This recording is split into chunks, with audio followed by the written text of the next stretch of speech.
जमलेल्या माझ्या तमाम हिंदू बांधवांनो, भगिनींनो आणि मातांनो,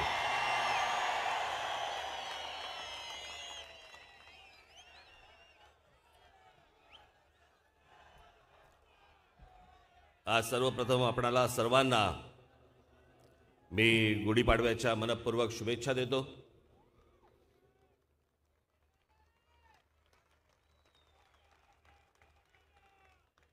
बऱ्याच काळानंतर बोलतोय.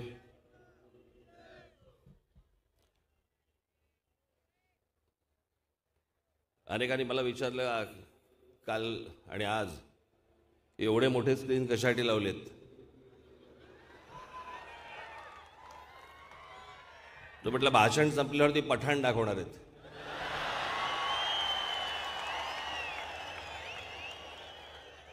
तर काहीतरी उद्देश असेल म्हणून तर लावले ना.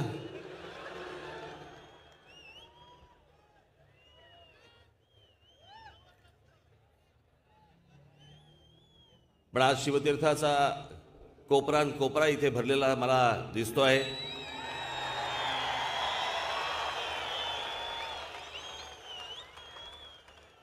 अनेकांनी सांगितलं होतं की हा संपलेला पक्ष आहे.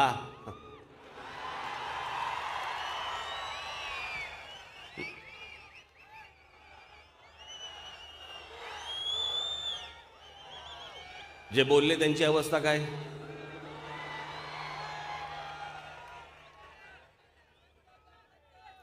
आज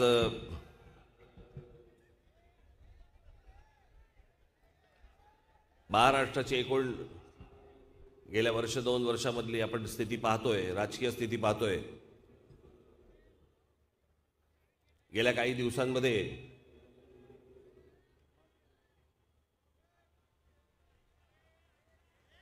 आपण राजकारणाचा झालेला सगळा खेळ, बट्ट्याबोळ सर्वच पाहत आलो.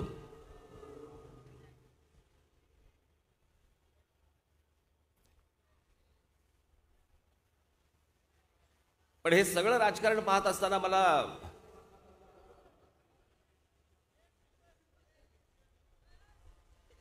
वाईट वाटत होतं.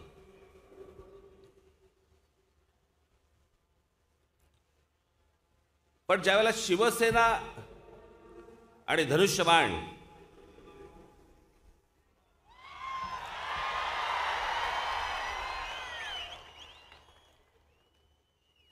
हे तुझं का माझं का तुझं, हे ज्या वेळेला चालू होतं त्यावेळेला वेदना होत होत्या.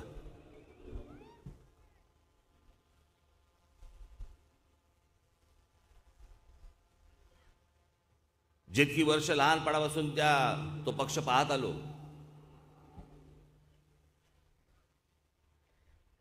पाहत काय आलो, तो पक्ष जगलो. मला आजही आठवतंय की दुसरीमध्ये असताना माझ्या शर्टावरती इथे खिशावरती तो वाघ असायचा.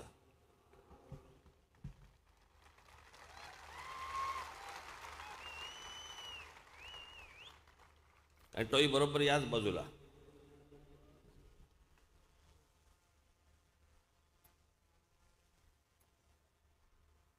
राजकारण लहानपणापासून पाहत आलो, अनुभवत आलो माननीय बाळासाहेबांबरोबर.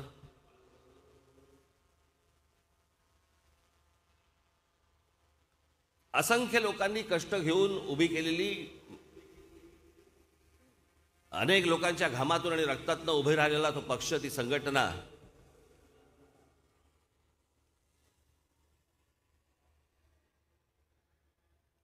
मी ज्यावेळेला त्या पक्षातनं बाहेर पडलो,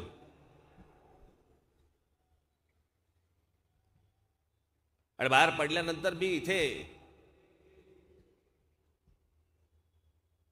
माझं ज्यावेळेला भाषण झालं होतं त्या भाषणामध्ये मी असं म्हटलं होतं की माझा वाद हा माझ्या विठ्ठलाशी नाहीये, तर त्याच्या आजूबाजूच्या बडव्यांशी आहे.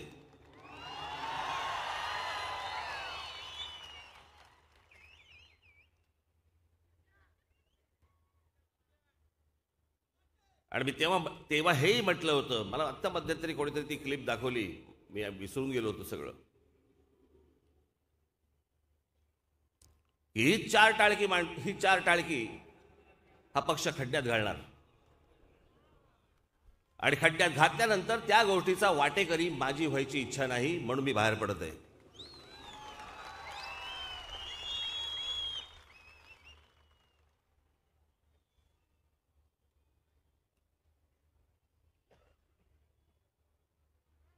आज हे सगळं राजकारण पाहिल्यानंतर, जे झालेली परिस्थिती पाहिल्यानंतर,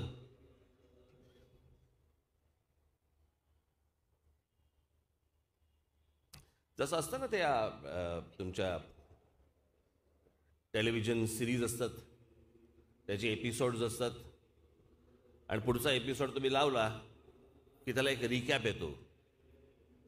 रिकॅप म्हणजे अगोदरच्या एपिसोडमध्ये काय झालंय हे पहिलं तुम्हाला सांगतात आणि मग तुम्ही पुढच्या एपिसोडला जाता.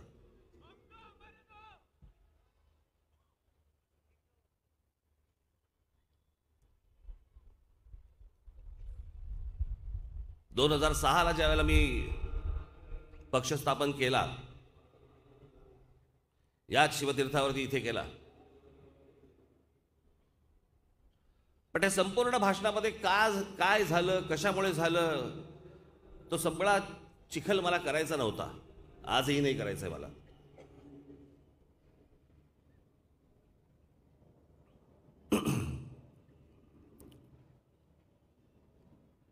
पण काही गोष्टी ज्या पसरवल्या गेल्या की राज ठाकरेला ते शिवसेना प्रमुखपद पाहिजे होतं, त्याच्या हातात अख्खा पक्ष पाहिजे होता आणि ते होऊ शकलं नाही म्हणून राज ठाकरे बाहेर पडला. झूट. माझ्या स्वप्नात कधी आलं नाही, माझ्या मनाला कधी शिवलंही नाही.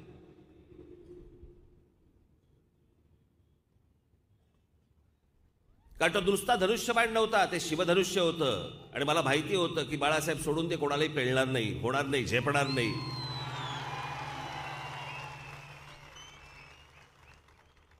एकाला झेपलं नाही, माहित नाही दुसऱ्याला झेपेल की नाही.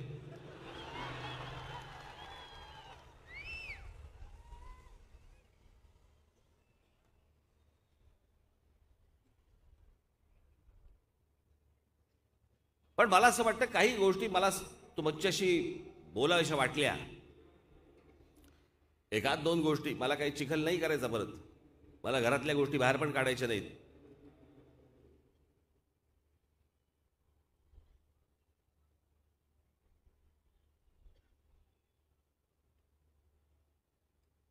आणि त्यांच्या बाजूच्या लोकांनाही, बाकीच्या लोकांना सांगून ठेवतो आत्ताच, माझं बोलणं झाल्यावरती उद्या तोंड उचकटू नका.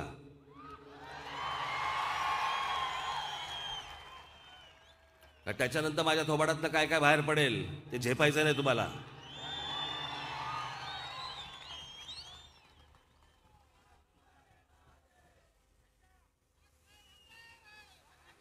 मला फक्त तुम्हाला एक दोन घटना फक्त तुम्हाला सांगायच्या होत्या, म्हणजे त्या घटनांवरून तुम्हाला अंदाज येईल. कारण सगळ्यांना काय वाटतं,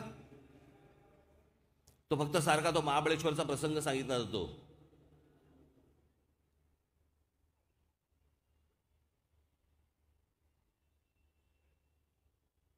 त्याच्या अगोदर काय काय गोष्टी घडल्या ह्या मला असं वाटतं तुम्हाला सांगणं गरजेचं आहे. का सांगतोय मी तुम्हाला, म्हणजे तुम्हाला आत्ताची परिस्थिती का ओढवली गेली आहे हे तुम्हाला समजेल.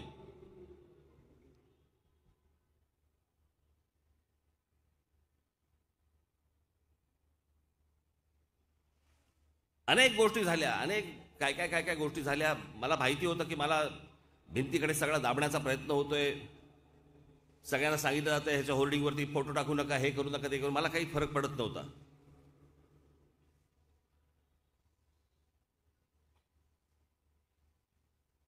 मी एके दिवशी उद्धवकडे गेलो आणि त्याला सांगितलं, म्हटलं गाडीत बस, आपल्याला बाहेर जायचंय. कुठे जायचंय म्हटलं, चल. इथून निघालो आम्ही आणि हॉटेल ओबेरॉयला गेलो. आता काय त्याचं नाव काय जे असं काढायचा. आणि मी प्रचार केल्यानंतर निवडून आलेल्या लोकांनी जबाबदारी सांभाळायची नाही. पुढच्या वेळेला प्रचाराला जायचं, काय तोंड दाखवू त्यांना.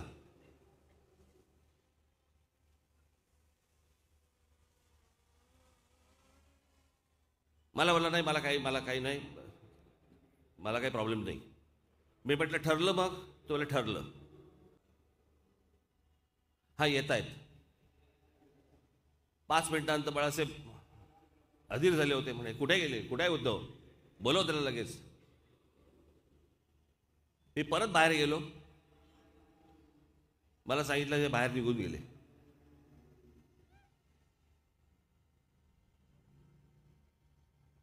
या सगळ्या गोष्टी एवढ्यासाठी चालू होत्या की हे म्हणजे मी बाहेर कधी जातोय, पक्षातली जी जी माणसं आहेत ही बाहेर कधी जात आहेत, त्रास देऊन ही बाहेर कशी टाकता येतील, हे अजून चिडतील, अजून काहीतरी करतील, ह्याला कसं बाहेर करता येईल याच्यासाठी. मी तुम्हाला नारायण राणेचा प्रसंग सांगतो. नारायण राणे बाहेर गेलेच नसते. जेव्हा नारायण राणेचं हे सगळं ठरल्यावरती मी नारायणरावांना फोन केला. म्हटलं नारायणराव काय करताय. म्हटलं मी साहेबांशी बोलतो. म्हटलं जाऊ नका.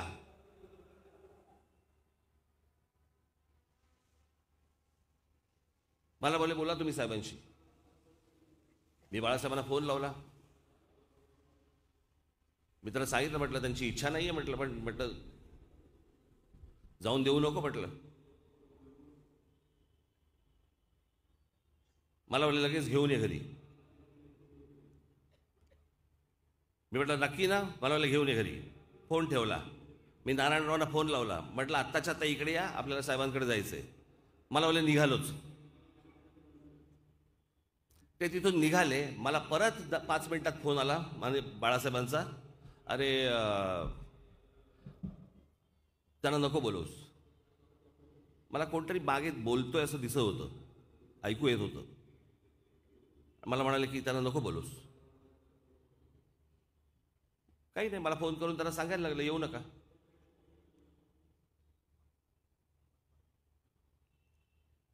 हे ज्या प्रकारे हे संघटना चालू होती, ज्या प्रकारे पक्ष चालू होता, ज्या प्रकारे सगळं वापर जो चालू होता, जो लोकांना बाहेर काढणं जे चालू होतं, ज्या प्रकारचं राजकारण चालू होतं, त्याचा शेवट हा.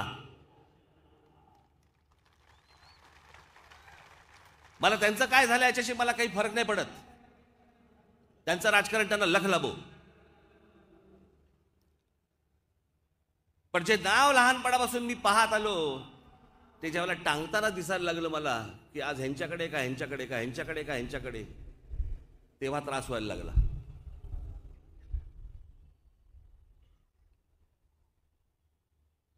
मी ज्यावेळेला बाहेर पडलो शिवसेनेत तर माझ्या मनात विश्वास ठेवा माझ्यावरती, माझ्या मनात पण नव्हतं मी पक्ष काढेन. बाळासाहेबांसमोर पक्ष काढायचा.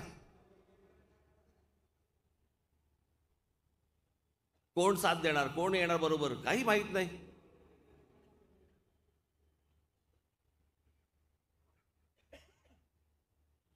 आणि या अशा सगळ्या परिस्थितीमध्ये मला ज्या वेळेला लोक माझ्याकडे यायला लागली आणि म्हणाले की एकदा तुम्ही महाराष्ट्र फिरा तर. जेव्हा मी महाराष्ट्र फिरलो आणि ज्या वेळेला मला प्रतिसाद मिळायला लागला त्याच्यानंतर मी कुठेतरी विचार करायला लागलो की कुठेतरी पक्ष काढला पाहिजे. ही गोष्ट असेल साधारणपणे फेब्रुवारी मधली वगैरे.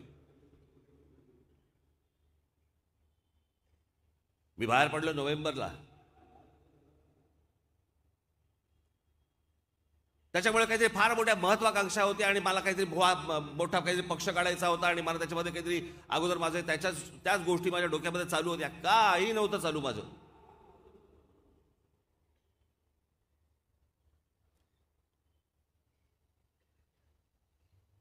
मला आज जी परिस्थिती झाली आहे ना त्या परिस्थिती समोर मला तुम्हाला हे सांगणं आवश्यक होतं की काय काय गोष्टी झाल्या.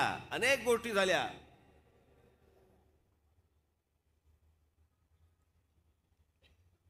राजकारणात बाहेरून झाल्या, घरातून झाल्या, सगळीकडनंच झाल्या.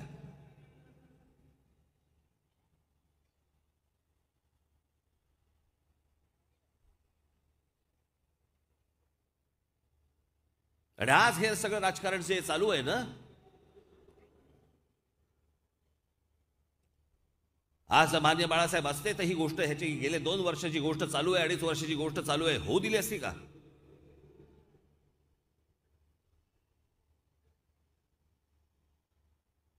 सहानुभूती मिळवण्यासाठी म्हणून सगळीकडे फिरायचं आणि सगळ्या गोष्टी सांगत बसायच्या. यांनी हे केलं आणि त्यांनी ते केलं. स्वतः काय क्षण खाल्लं.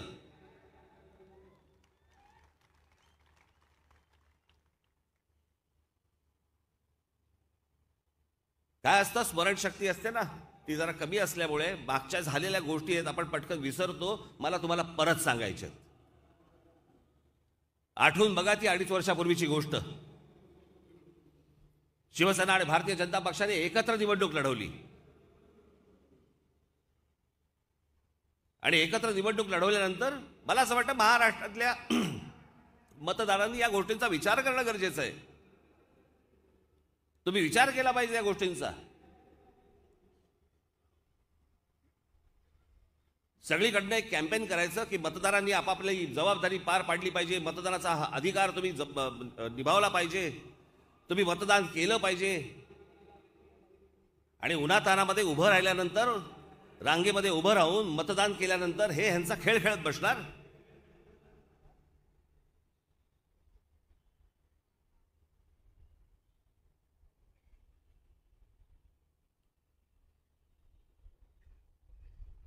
दोन 2019 ती निवडणूक संपली, आकडेवारी आली आणि आकडेवारी आल्यानंतर एकत्र निवडणूक लढवून, युतीमध्ये निवडणूक लढवून शिवसेनेने सांगितलं, उद्धव ठाकरेंनी सांगितलं की 2.5 वर्षाचा मुख्यमंत्री तुम्ही मान्य करा. निवडणुकीमध्ये बोलला होतात. 4 भिंतीमध्ये म्हणा मला अमित शहानी सांगितलं. मी मुद्दामून तुम्हाला सांगतोय, विसरला असाल परत मुद्दामून तुम्हाला सांगतोय. 4 भिंतीमध्ये म्हणे अमित शहानी सांगितलं. जाहीरपणे का नाही सांगितलं?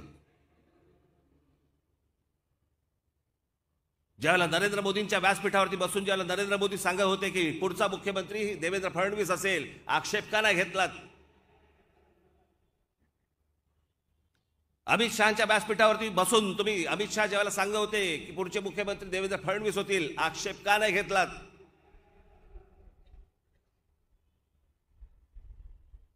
ज्या वेळेला तुमच्या लक्षात आलं की आपल्याशिवाय सरकार यांचं बसू शकत नाही, त्यावेळेला तुम्ही या गोष्टींची सुरुवात केलीत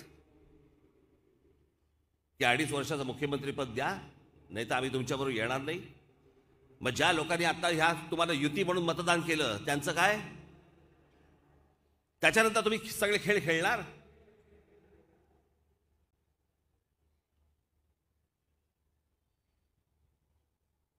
आणि त्याच्यानंतर काय केलं तुम्ही? ज्यांच्या विरोधात निवडणूक लढवलीत तुम्ही काँग्रेस एनसीपीच्या, त्यांच्या बरोबर जाऊन मुख्यमंत्रीपद घेतलं, त्यांच्याबरोबर कारभार केला. त्याच्या आधी भारतीय जनता पक्षाने अजित पवारांबरोबर शपथविधी केला. काय चाललंय?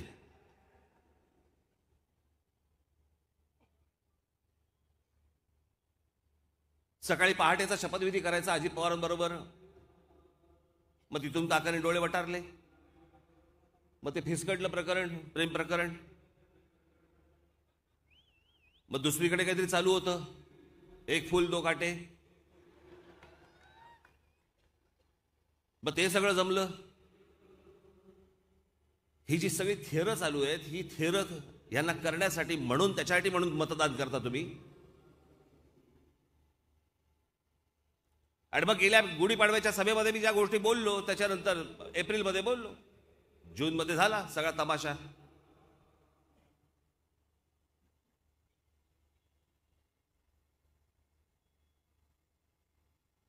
अलीबाबा आणि त्याचे 40 जण गेले.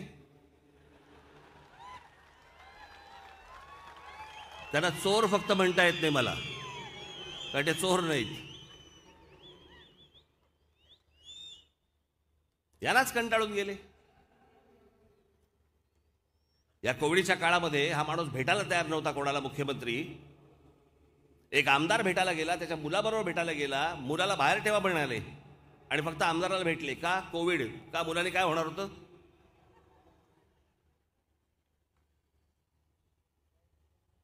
कोणालाही भेटत नव्हते, आता अचानक बाहेर पडायला लागले.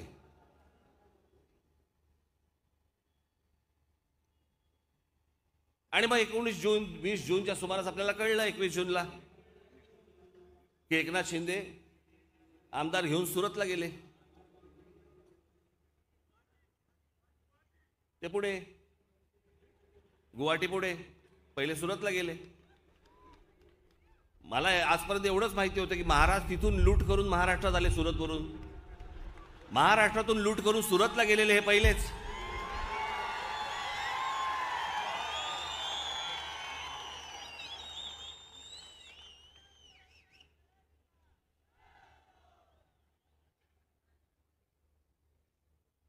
आणि मग ते काय गुवाहाटी आणि काय गोवा काय आणि त्या सगळ्या गोष्टी करत करत करत आता ते बसलेले आहेत मुख्यमंत्री म्हणून.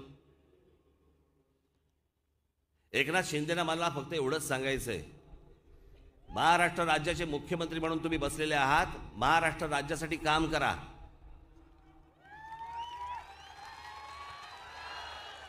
उद्धव ठाकरे जिकडे सभा घेतात त्याच्या मागून जाऊन सभा घेत बसू नका. ह्यांनी वरळीला घेतली, ह्यांनी वरळीला घेतली, ह्यांनी खेडला घेतली, ह्यांनी खेडला घेतली, गुंतवून ठेवतील. महाराष्ट्राचं काय? एवढे महाराष्ट्रामध्ये प्रश्न प्रलंबित आहेत. आज तो पेन्शनचा विषय अडकलेला आहे, त्याच्यासाठी लोक संपावरती आहेत, कर्मचारी संपावरती आहेत. मिटवा एकदा काय तो विषय. शेतकऱ्यांचे विषय आहेत, विम्यामधनं त्यांना लुटलं जातंय, ते घ्या हातामध्ये. या अवकाळी पावसामुळे शेतीचं जे नुकसान झालंय, जा शेतकऱ्यांना जाऊन भेटा. सभा कसल्या घेत बसलायत?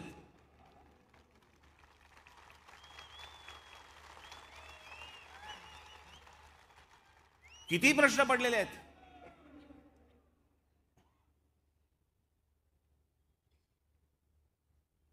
सध्या सुशोभीकरण सुरू आहे सगळीकडे.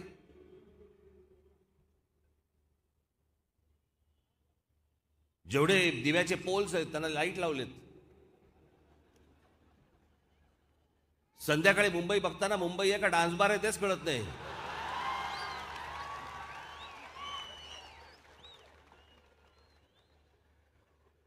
हे असं काय सुशोभीकरण असतं काय?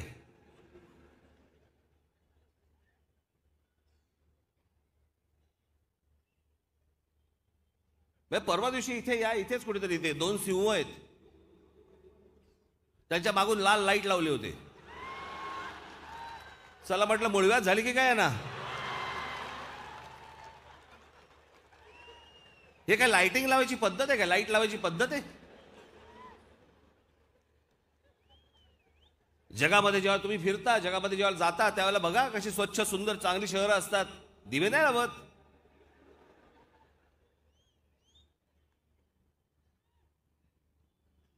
सुशोभीकरणाच्या नावाखाली किती तर 1700 कोटी रुपये खर्च केले. 1700 कोटी रुपये ते दिवे लावलेत. ते काय कायमचे आहेत का? ते जाणार, मग नवीन लावणार.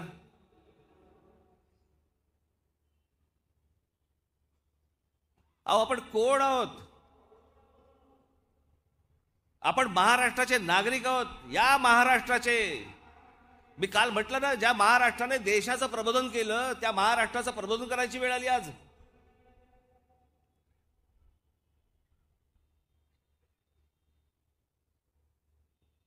या संपूर्ण हिंद प्रांतावरती जर समजा तुम्ही बघितलं तर आजपर्यंत सगळी फक्त आक्रमणं बाहेरून आलेली आहेत. या हिंद प्रांतावरती स्वतःचं राज्य म्हणून कोणी निर्माण केलं असेल तर आपल्या मराठेशाहीनी राज्य फक्त इथे निर्माण केलं. तो हा महाराष्ट्र चाचपडतोय. आज हे गेले, उद्या ते आले, उद्या ते गेले, उद्या ते आले.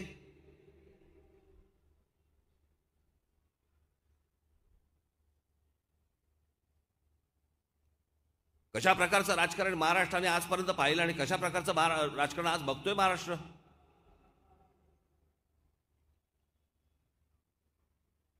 नवीन उद्योग येताना दिसत नाहीयेत. बेरोजगारी आ वासून उभी आहे. शेतकरी असतील, महिला असतील, विद्यार्थी असतील, ते सरकारकडे बघतायत. सरकार कोणाकडे बघतंय? कोर्टाकडे बघतंय. आमचं काय होणार? आमचा निर्णय कधी लागतोय?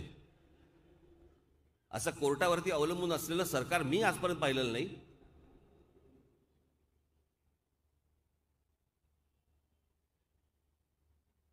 माझं तर म्हणणं आहे, आत्ताची राजकीय परिस्थिती पाहताना सर्वांनी एकदा ठरवा आणि आत्ताच विधानसभेच्या निवडणुका लावा. जो काय व्हायचा ना तो सोक्षमोक्ष एकदा होऊनच जाऊन देत.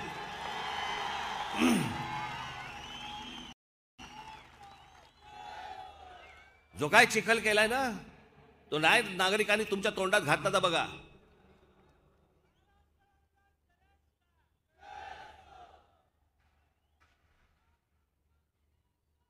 नवीन नवीन आहेत मुख्यमंत्री. ठीक आहे, समजू शकतो आपण, करा काम नीट.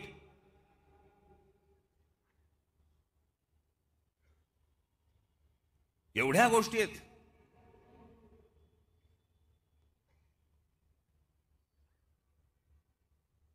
मला लोकांनी विचारलं, काल माझा इंटरव्ह्यू झाला, तुमची हिंदुत्वाची व्याख्या काय, हिंदू म्हणून तुम्ही कोणाला बघता, आजचा हिंदू नववर्ष.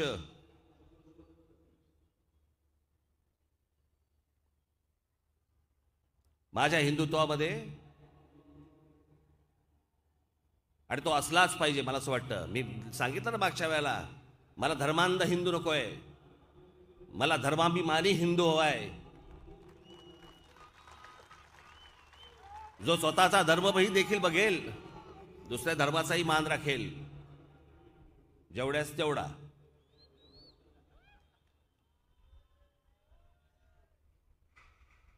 पण मला माणसं पाहिजेत, मुस्लिम धर्मामधली देखील माणसं पाहिजेत, कोणासारखी पाहिजेत. मला जावेद अख्तरांसारखी माणसं पाहिजेत.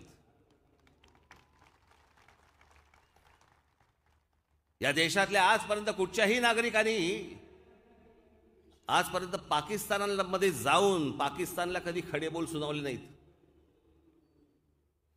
मी मुद्दामून तुम्हाला सांगतोय की द्वेषाने बघण्यासारखं काही नसतं समोर, पण जिथे कुरापती काढत असतील त्यांना त्याच पद्धतीचं उत्तर दिलं गेलं पाहिजे.